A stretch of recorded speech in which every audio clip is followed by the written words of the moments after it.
Les amis, émission d'actu un peu délocalisée.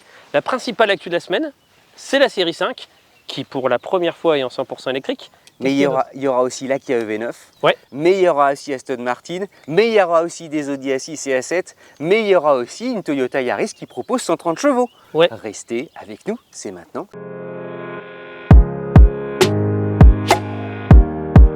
Chers amis, bonjour et alors regardez où on est. Encore un journal d'actualité délocalisé. On commence à s'y habituer. Ouais, en fait, ça devient limite, la normalité, c'est d'être délocalisé. La prochaine fois, on le fera peut-être en Californie un jour. Peut-être en Islande un jour, Alors ça, c'est la classe. Peut-être au Japon, on ne sait pas, tu vois, tout est possible. On est à Porto. On est à Porto, au Portugal, et devant de l'eau. Voilà, c'était juste pour la rime. On va... Et beaucoup de voitures aujourd'hui. Et vous verrez quoi? Vous verrez l'essai de la Renault Espace vendredi, parce qu'on est à Porto, pourquoi? Pour essayer le nouvel Espace. Le nouvel 5 ou 7 places. Ouais. Les 5 ou 7 places et c'est gratuit. Exactement. Que enfin, la voiture n'est pas gratuite, mais le passage de cette place est gratuit. Voilà, bref. Vous regarderez ça, on a été... Bon, on l'aimait bien, mais alors on l'aime encore plus. Et on y va. Il y a plein de voitures qui font l'actu aujourd'hui. Et quand je dis plein de voitures, on va éviter peut-être de parler trop d'économie. On commence sur les chapeaux de roue. T'adores BMW, ouais. On se fait la BM série 5, c'est forcément le... BMW série 5, c'est pour nous l'actu qui nous a le plus marqué, qui était sorti un peu en milieu de semaine dernière, mais nous on avait tourné déjà notre émission, donc on vous en parle cette semaine. C'est la première fois que la série 5 sort en 100% électrique, donc elle a été complètement restylée. Ce qui est rigolo, vous allez voir les images qui défilent et une petite vidéo qui vous présente le véhicule, c'est qu'elle ressemble à l'i7, ou à la série 7, qui n'avait pas fait l'unanimité d'un point de vue design, mais en fait elle garde les bons côtés en enlevant les mauvais côtés, si je peux me permettre. C'est-à-dire qu'elle est moins clivante, elle est moins... Elle garde je t'écoute, il y a des petites moustiques. Elle garde son côté statutaire, mais les lignes paraissent moins coupées au couteau, moins clivantes. Mais elle, malgré tout, elle a du caractère. Moi, elle a un côté un peu Chris Bangle. Évidemment, on est dans des réactions, j'allais dire, tout à fait personnelles. Tout à fait. Mais elle est particulière. Les deux précédentes étaient quand même vachement plus élancées, soignées, BM de toujours. Elle s'écarte un peu. On sent qu'il y a... Et puis ils se sont calmés sur la calandre. Et ils se sont calmés sur la calandre. La calandre ressemble plus à ce qu'on avait l'habitude de voir, et donc c'est plutôt pas mal. Niveau motorisation, il y a du nouveau. Ouais, alors allons-y. Parce que c'est la première fois qu'elle va être en 100% électrique, donc tu auras les versions thermiques. Alors au début, tu n'as pas beaucoup de motorisation d'un point de vue thermique, parce que tu as le 520i, donc l'essence. La base de la base. Tu as le 520D diesel. La base de la base. Et tu n'as pas encore les hybrides rechargeables qui devraient être la 530e, qui ne sont pas encore arrivés, mais qui devaient arriver. Bonne nouvelle, il y aura la version Touring. C'est-à-dire que beaucoup aiment bien le break. Le break, c'est un des rares breaks qui se vend encore plutôt bien dans le... Avec l'assise break. Et il sortira aussi en full électrique, le break? Ça, c'est une info, ce serait génial. Alors, ils ont précisé qu'elle sortira en break, mais a priori, oui. Ce serait canon. Ça semble, quoique logique. Non, oui, si, je pense que ça... Ils n'ont pas précisé. Ils ont précisé qu'elle sortira en break. Ouais, on sera attentif à ça. Elle mesure plus de 5 mètres de long. Ouais. C'est-à-dire qu'elle fait la taille d'une série 7 d'il y a 10 ou 15 ans. Exactement. C'est quand même quelque chose. Et la ligne est plutôt sympa. Allez voir, il y a Laurent Schmitt qui a fait une bonne vidéo qui est assez courte que sur ça, où globalement, il explique qu'il la trouve très réussie, un peu comme nous.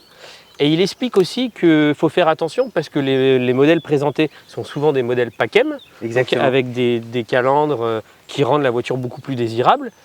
Mais lui, il a été sur le configurateur allemand, je crois, où tu peux prendre la version bas de gamme et de voir à quoi elle ressemble en bas de gamme. En bas de gamme, elle est moins jolie. Donc lui, il dit attention. Moi, je mets un mini mea culpa dans ce qu'il dit, c'est que tu vas configurer une série 3 aujourd'hui normale, tu prends la série 3 normale, tu prends la série 3 avec le PACEM, tu as un peu le même... Mais la vidéo est intéressante, lui, il est très bon là-dessus. Configurer votre série 5, c'est possible, allez-y, faites le petit tour. T'as les chiffres d'autonomie et tout ça ou ouais, alors j'ai les chiffres d'autonomie, il y aura la version 100% électrique. Hein, alors, en fait, tu en auras deux versions 100% électriques. Donc tu auras une de 340 chevaux, qui est l'e-Drive 40, qui fait le 0 à 100 en 6 secondes. Les deux ont une batterie de 80 kWh. Celle-là, cette première version, te donnera 477 km d'autonomie. Et tu as celle qui est un peu plus bodybuildée, qui est la M60 X-Drive, donc X-Drive pour transmission intégrale. Moi, c'est celle-là que je trouve... Après, il faut avoir le portefeuille qui suit. Moi, je rêverais d'avoir probablement ça. 601 chevaux. 820 Nm de coupe. C'est beaucoup. Et Donc, une autonomie de... Une autonomie de 582 km pour un 0 à 100 en 3 secondes 8. L'autonomie, c'est pas extraordinaire. On est surpris quand même, parce qu'une Mercedes EQE, qui est la rivale, en fait, Exactement. désignée, en tout cas allemande, sans parler de Tesla, elles franchissent allègrement 600. Elle Donc, est à 612 ou 620, je crois, le QE. Oui, et pour un nouveau modèle, on s'attendait un peu plus. quand tu arrives après, généralement, tu ça dis, sait faire mieux. allez, 650, histoire Exactement. de renverser la table. C'est vrai que c'est un peu surprenant là-dessus. Le lancement, ça sera à partir d'octobre. L'intérieur a aussi été revu. Honnêtement, les images vont défiler, vous allez voir, ce sera très joli. A priori, on sera de l'essai pour aller vous en dire. Mais la série 7 avait fait débat. La série 5, j'ai l'impression, fait beaucoup moins Il y a débat. davantage consensuelle. exactement. Il y a davantage d'applaudissements. Elle me fait penser, je ne sais pas si tu vois laquelle c'est. J'ai plus le nom, la série 2 Active Tourer, la série 2 allongée. Oui, ok. En fait, l'avant qui est assez racé, qui est trapu et qui a l'impression qu'il est agressif, qui va vers le sol pour lui donner un petit côté dynamisme, je trouve qu'ils ont repris ça. Elle a quelques angles, enfin elle est très... voilà, chacun se fera son opinion. Ça dit aussi beaucoup de choses de ce que sera la future série 3. Oui. Parce que là aussi, je pense qu'en fait, elle ouvre une nouvelle ère de design. Il y a des concepts qui fleurissent un peu en images sur Internet et dans les journaux. Allez regarder ce que pourrait donner effectivement la nouvelle série 3. Voilà, on attend tout ça. En tout cas, ouais, BMW se redessine. On enchaîne sur... tiens, une perle, une petite voiture pour contrebalancer, une Toyota Yaris. Ah, très bien. Je te donne les petites infos ou pas? Vas-y, go. Toyota Yaris, on vous invite à aller revoir notre vidéo qu'on a fait sur l'usine de Valenciennes, 10 millions de Yaris. C'est extraordinaire, ça nous a touché le cœur, on espère que ça touchera le vôtre. Foncez, regardez notre vidéo. En attendant... Il y avait un essai de triple Yaris aussi. Ouais, et l'essai de triple Yaris avec Jean Pagési et tout ça, on s'est marré comme des petits... C'était super. Elle passe de 116 à 130 chevaux. Autrement dit, il y a une version 130 chevaux qui arrive au catalogue. En plus de celle de 116. Et alors, donc on réutilise le 3 cylindres essence traditionnel. On remodifie un petit peu l'unité de contrôle, la boîte et le pont, puis on en soutire 14 chevaux de plus. On arrive à 30% de couple supplémentaire parce qu'on atteint 185 Nm. Le 0 à 100, ça se fait en 9,2, ce qui est pas mal. C'était 9,7 sur l'ancienne. Mais c'est une progression. Enfin, sur la 116, pardon. C'est une progression. Et puis, on reste dans des niveaux d'émissions de CO2 tout à fait acceptables. Et la conso a quasiment pas bougé. Voilà, 96 à 116 grammes. C'est-à-dire qu'il n'y a pas de malus, tout va bien, la vie est belle. Et la conso, elle est quasiment ridicule pour une voiture qui accepte de l'essence. J'ai envie de te dire, comme quoi on ne dit pas que des conneries. Si vous allez regarder l'essai, on avait trouvé la Yaris vraiment très bien. Très homogène, comportement sain. Ce qui nous avait méplu, c'est qu'il y avait un infotainment qui nous avait paru vachement bien dit. Qui nous avait paru obsolète. Et attention, c'est pas un restylage, parce qu'elle a déjà été restylée. Oui, en fait, c'est un mi-restylage. C'est une sorte de mise à jour en fait. Il n'y a aucun élément extérieur qui change, mais par contre, ils ont revu complètement l'infotainment. Donc, qu'est-ce qu'ils ont revu? Tu as l'écran central qui passe d'analogique à numérique. Et tu as un écran, selon la finition que tu prendras, de 9 à 10,5 pouces, qui lui devient complètement moderne. Et en fait, c'était ce que nous, on avait spoté. Ouais, on avait dit le bas blesse, la voiture est bien, sauf qu'on ne comprend pas l'infotainment qui nous paraissait daté d'un... Et tes vœux sont exaucés. Ils ont aussi amélioré les aides. Donc, quand tu améliores l'infotainment, ils ont aussi amélioré le radar de détection, les caméras de recul. Ils ont légèrement amélioré, a priori, les assistances à la conduite et les aides. Exactement. Alors ça, c'est difficile à mesurer. Par contre, ils vous en ont rajouté quelques-unes, comme quand tu sors de ta voiture, la détection de véhicules à côté. Pour freiner tout de suite et pas être pris au dépourvu. Il n'y a pas d'info sur le prix. Nouvelle teinte. En fait, la concurrente, ce serait la Clio hybride. Oui. Tu sais, qui passe à 145 chevaux. Allez voir notre vidéo aussi de la World Première. Non, mais il faut refaire la tape, tu vois. On est trop contents. Pour ceux qui cherchent des informations. On commence à en avoir pas mal des vidéos en fait. Autant rester sur 100 bornes, vous serez contents, vous serez toujours avec nous comme ça. Pour le prix, on a du mal à imaginer qu'elle soit très chère. Elle sera autour de 22-23 000, tu vois, probablement. Pour le coup, bravo. Dans les finitions. Pour le coup, bravo Toyota, parce que c'est relativement rare de voir un restylage du restylage. Oui, oui, Et donc oui. en fait, ce qui manquait, ils ont eu plein de ces pragmatiques parce que ils ont vraiment spoté ce que ils ont changé ce que nous on avait spoté, c'était plutôt pas mal. Ouais, ouais, c'est chouette.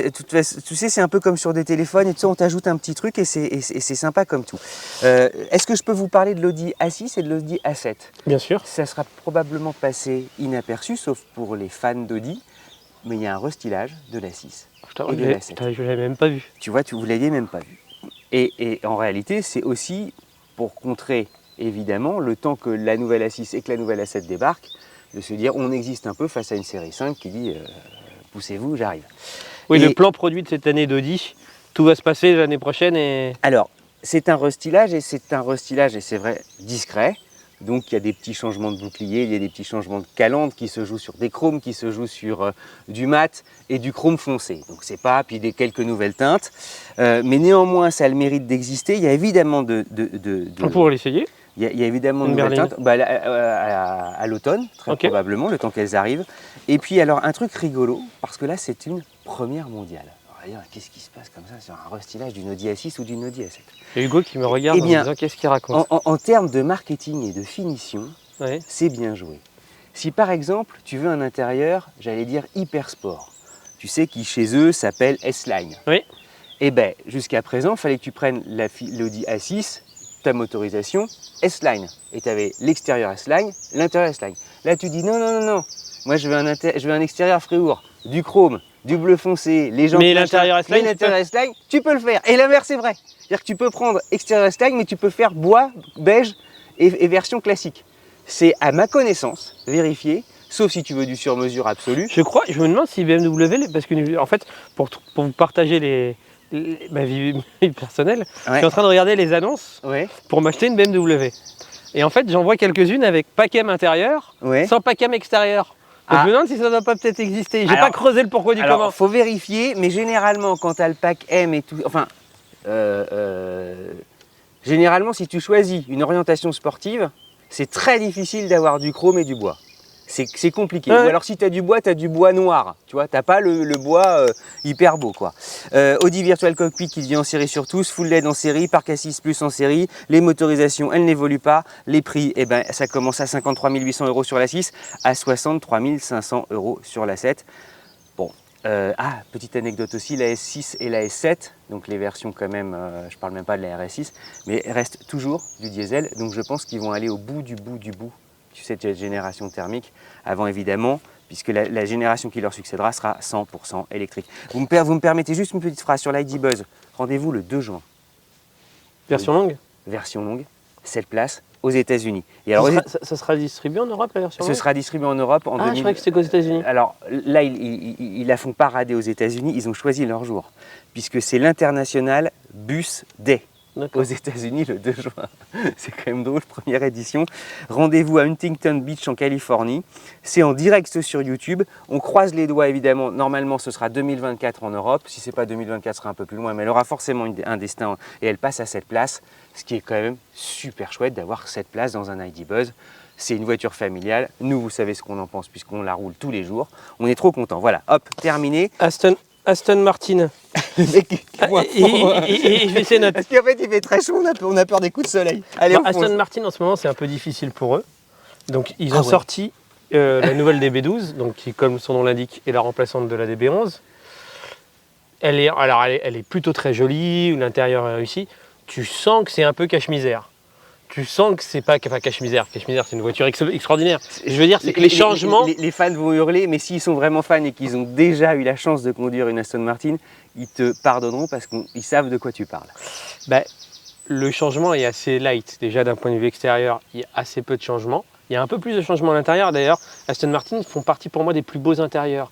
Quentin, les images vont apparaître, mais quand tu vois un intérieur avec le Il cuir est marron, beau. etc., honnêtement, c'est magnifique. En fait, on est en train de parler de l'Aston Martin DB12 qui succède à la DB11, mais avec des changements quand même assez Ça- ténus. C'est pas du 100% nouveau. Honnêtement, ça aurait pu être un Après 7 ans, restylage. ouais, voilà. Ça aurait pu être. Ouais, c'est pour ça que je dis que c'est un peu cache-misère, dans le sens que la nouveauté n'est pas énorme. Peut-être que pour ceux qui nous écoutent aussi, Aston Martin a un destin financier Compliqué. qui ne fait que des montagnes russes. Ça change régulièrement d'actionnaire. La Geely va arriver. peut-être que ça va lui redonner le souffle qu'on espère. Alors, pour que les gens comprennent, Geely ou Geely, je ne sais pas comment ça se dit, c'est un consortium chinois qui a beaucoup de marques automobiles, Volvo, Lotus, etc. et qui prennent beaucoup de participation dans des entreprises. Ils ont pris une participation dans Aston Martin en disant qu'ils comptaient en rester là, qu'ils n'allaient pas faire la mainmise sur Aston Martin. Je demande à voir, mais Aston Martin étant tellement dans le dur, en tout cas, je pense qu'ils vont les sauver quand ça vaudra zéro. Ouais, c'est le scénario probable. Ils regarderont de toute manière parce que la marque, effectivement, est tellement belle. L'âme est tellement forte. Ce serait dommage que ça meure de sa belle mort. Fin du V12. Il n'y aura plus que le V8 d'origine AMG de 680 chevaux. Le châssis n'a pas changé. Le poids reste relativement similaire à une tonne 7. Pour que les gens aient une idée de perf, ça fait le 0 à 100 en 3 secondes 6, une Vmax de 325 km/h. Honnêtement, c'est un joli 2+2, c'est vraiment une voiture. La DB11 était une belle voiture. Elle existera en cabriolet volante aussi, dit-on, donc tout va être c'est plutôt une belle... Ouais, le premier exemplaire s'est vendu, tu sais, il n'y a pas de prix. Pendant le festival de Cannes. Ah ok. Pour 1,6 million d'euros. D'accord. 1,5 million d'euros, pardon, 1,6 million de dollars. Donc c'est pas cher, mais c'était évidemment des enchères caritatifs pour lutter. Parce qu'il n'y a pas de prix annoncé à ma connaissance. Voilà, pour lutter contre le sida et évidemment favoriser la recherche contre cette maladie si grave à laquelle on n'a toujours pas mis un terme. Est-ce que tu as d'autres petites actus? J'ai d'autres petites actus. Un truc, on va finir en beauté avec le Kia EV9. Mais avant j'en ai une autre, moi, ouais. Avant ça, il y a la Skoda Enyaq, Laurine et Clément. Laurine et Clément, ce sont le nom des fondateurs de la marque Skoda. C'est le nom de ton fils aussi. Et Clément, c'est le nom de mon fils, mais là, ça s'écrit avec un K. Et la version Laurine et Clément qui devient une finition, ça a toujours signé les finitions haut de gamme de Skoda. Et l'Enyaq a donc sa finition de prestige. Sa finition de prestige avec des chromes, sa finition de prestige aussi avec une augmentation de la puissance. Ça fait longtemps qu'on n'a pas mis de Skoda sur la chaîne, j'aime bien cette marque. Et ça, j'aimerais beaucoup qu'on puisse la faire. Donc, il y a 286 chevaux, 570 km d'autonomie, c'est pas rien. C'est plutôt pas mal. Sachant qu'elle va concurrencer évidemment la Tesla Model Y. Voilà, best-seller. Tu vas me faire une transition pour ma news. Voilà, exactement. 180 km/h, 0 à 100, 6,7. Elle s'appelle 85 ou 85X quand vous avez la transmission intégrale. Et le prix, pour le moment, n'est pas encore annoncé. Bon, faut compter un peu au-delà de 60, mais de toute façon, ça se louera. Donc on demandera à Jean qui est informé quels sont les loyers qui vont bien. Sachant que, regardez, il y a un intérieur, franchement, cette finition-là, elle est canonissime. C'est un gris platinum, chromé et tout ça. L'intérieur est cuir beige. C'est rarissime aujourd'hui, c'est top, c'est une Rolls. Tu m'as donné la parfaite transition pour parler de la Tesla Model Y. Je regarde mon ordinateur parce qu'il y a des chiffres à vous donner. En 2022, la Tesla Model Y était la 3e ou 4e voiture la plus vendue au monde, en fonction des sources. Cette année, la Tesla Model Y est la voiture la plus vendue au monde. Toute source. 272 000 exemplaires. Toute source. Je crois que la source principale, c'est Jato, c'est une entreprise qui fait beaucoup de chiffres et de data dans le monde automobile. Mais tout le monde est d'accord, a priori. La deuxième est la Corolla avec 256 000 ventes. Honnêtement, c'est impressionnant. Alors, est-ce que, a priori, tu as envie de dire que Tesla va tenir le rythme? Parce qu'ils ont les usines en face, ils ont la demande.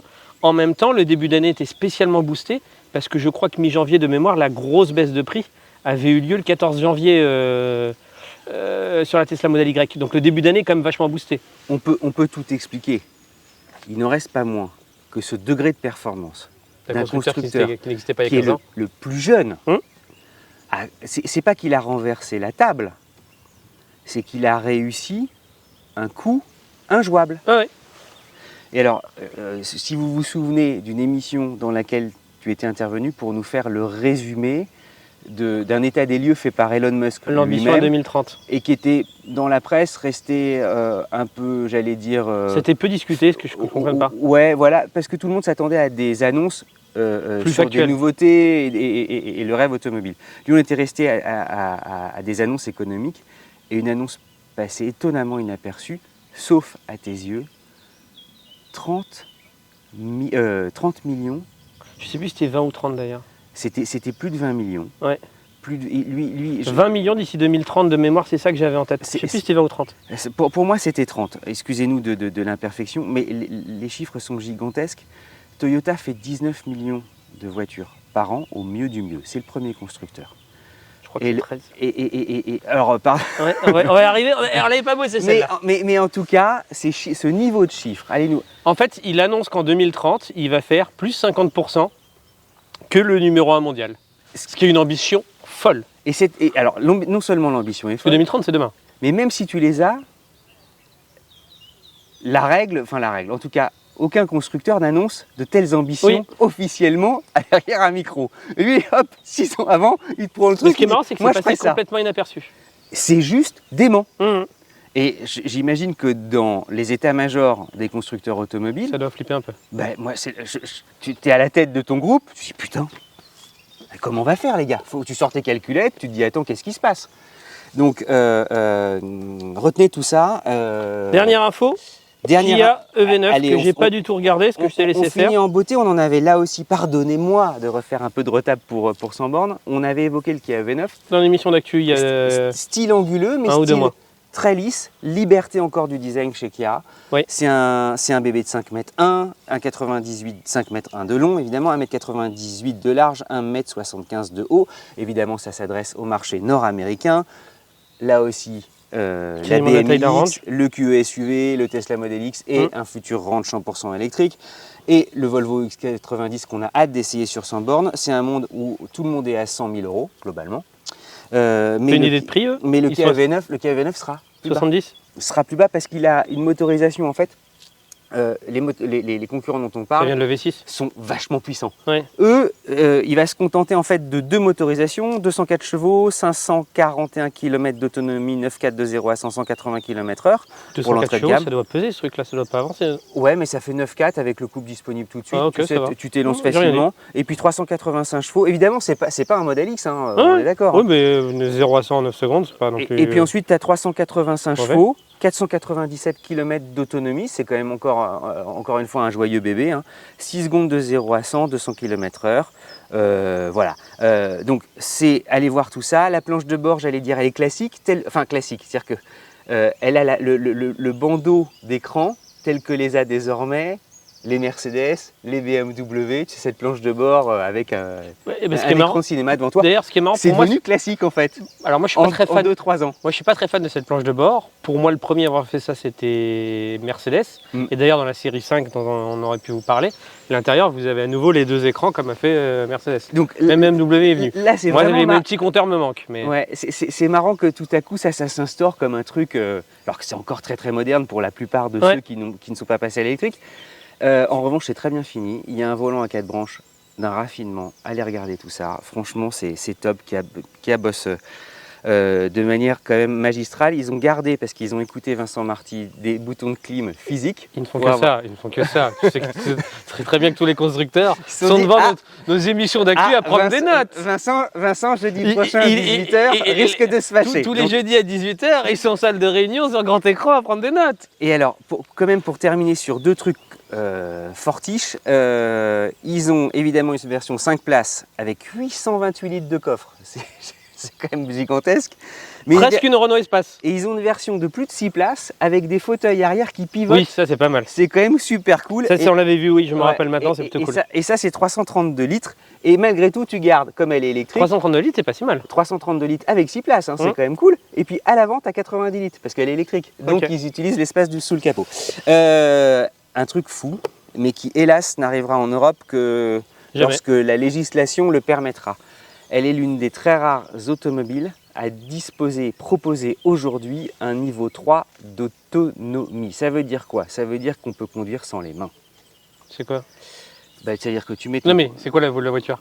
Sur le V9. Ah pardon, sur le V9. Je pensais que c'était une autre voiture dont tu me parlais. Non, c'est toujours sur le V9. Donc, le soleil tape un peu. Toujours sur le V9, donc tu peux conduire sans les mains sur l'autoroute. C'est extraordinaire. La législation aujourd'hui, en tout cas européenne et en particulier en France, ne le permet toujours pas. Mais elle est donc équipée pour ça. On a fini. Comme d'habitude, la bise à mamie, le petit commentaire, le petit pouce bleu. Vendredi, on est ici pourquoi? Pour le Renault Espace. C'est pour ça qu'il y a tant d'espace autour de nous. On est plutôt pas mal. On va le découvrir, on vous embrasse et à très vite. À très vite, à vendredi en espace.